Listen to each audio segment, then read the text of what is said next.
All right, owner's review. About 7 months in. Let's see how many miles we have. We have almost 9,000 miles on the bike now. And what do we know now that we didn't know when we bought it? So, what I can tell you is I've been really happy with the bike. So, did my big cross country trip from the DC area out to Las Vegas and back, about almost 7,000 miles, and it was a great trip. Took 3 weeks, took the scenic route. It was awesome. The bike did outstanding. I got some off-roading in out at Valley of the Gods, very light stuff, dirt roads, gravel roads, that kind of thing. The bike did really well. Moki Dugway, all that was really great. What I can tell you though is the bike is heavy, which we all know, and the bike is top heavy. The gas tank is high, and it does carry some weight there, so it is a bit tippy. So speed is your friend. The faster you go, the more confidence you feel. When I'm on this bike and I'm at slow speed, like slow speed maneuvering off-road, or even in a parking lot sometimes if the ground's uneven, I'm constantly thinking, please don't fall over, don't crash, don't fall over, and I've only fell over once in a parking lot. And when I did, I broke this piece right here, right there, and that was during the trip. But super glued it. It worked out for the rest of the trip, and then I bought the new part, and it's fixed. So the bike itself, man, I just really love it. Riding it's great. It does super awesome, smooth on the highway. Some people have mentioned, you'll get some vibrations in the handlebars. You do get some vibration at a certain RPM. I don't know, but it's really not that bad. Never uncomfortable. Of course, my other bike is the KLR, and if you want vibrations, go there. The other thing I'd say is what I've learned. I don't really use the quick shifter. I had problems with it when I first got the bike. I took it into the shop a few times. They finally fixed it. And when I go out to test it, like I'm just riding, I'm going to test out the quick shifter. It works. But there's something in the back of my head that says, I just don't want it to break again. And on the trip, I did not use the quick shifter. I just don't trust it. I know there's probably a ton of people that say, I use it nonstop and I haven't had any problem. More power to you, man. Great. I enjoy the bike without the quick shifter, so it's not a loss to me. Let's see, what else do we know? So the bike comes with Karoo street tires, and I love them.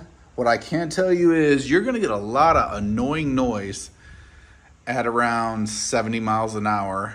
The whine with these tires is a real thing, and it is freaking annoying on long trips. You pass through like 67 to 73, and it's annoying.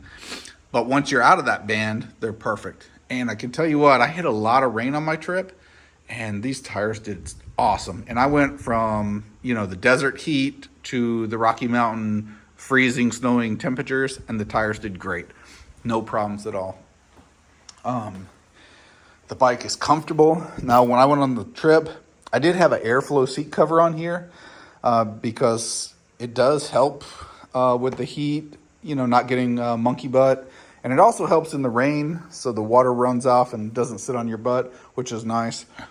It does add, when you run that seat cover, it does add a little bit of height. So when I'm at home and not on a trip, I just run the seat in the low position and the low seat in the low position, and it works out great. On my trip, I did use the top box, and that thing was awesome. I don't put anything in it anymore. The one time I did fall over, I had two big smart waters in there, uneven ground, and I just went past the tipping point and I fell over. But the bike I really enjoyed it. What else can I say? So I bought this Poog or whatever it is, and that thing makes a huge difference. Keeps my helmet from buffeting. I love it. I did put some cheap Amazon foot pegs on there just so I could get a little bit of different position for my feet on the long trip, and they worked out. So for me, with a short inseam 30, this is actually fairly crouched. So what you end up doing is lowering the seat down, so you can touch the ground a little bit better. And when you do that, it tightens up the angle of your leg right here, so it's a little squished.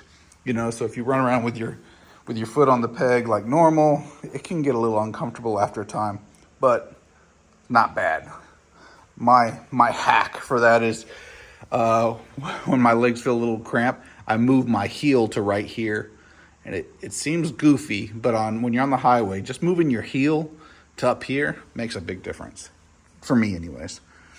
I had no mechanical issues or electrical issues with the bike on the trip. Went really well. I used this GV 6-liter bag and it works awesome. Waterproof, had no issues. What else can I tell you? My Garmin XT2 sits right here and it did beautifully. Quad lock right here with my iPhone 14 Pro Max worked out great right there. Yeah, so far with almost 9,000 miles on it, I love it. I did swap out the tires during my trip out at Eurocycle in Las Vegas. They did a great job for me. They also changed the oil, which was nice. I don't really have any other complaints. So to sum it all up, so almost 6.5 minutes into the video, to sum it up, I love this bike.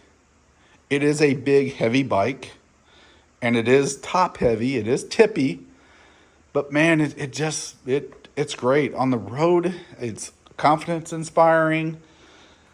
When things get sketchy off road or you're really slow, speed your friend. Keep your momentum up is what I can tell you, because it is tippy and there's no getting around it compared to, I think about bikes like the KTM 890 or something, which isn't the equivalent to this bike.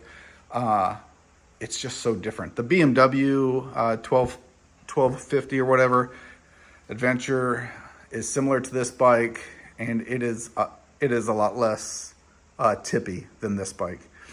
But I still choose this bike over the BMW. It just sounds better, it feels better, it's sporty, it does all the things that I need it to do. So I'm very happy with this bike.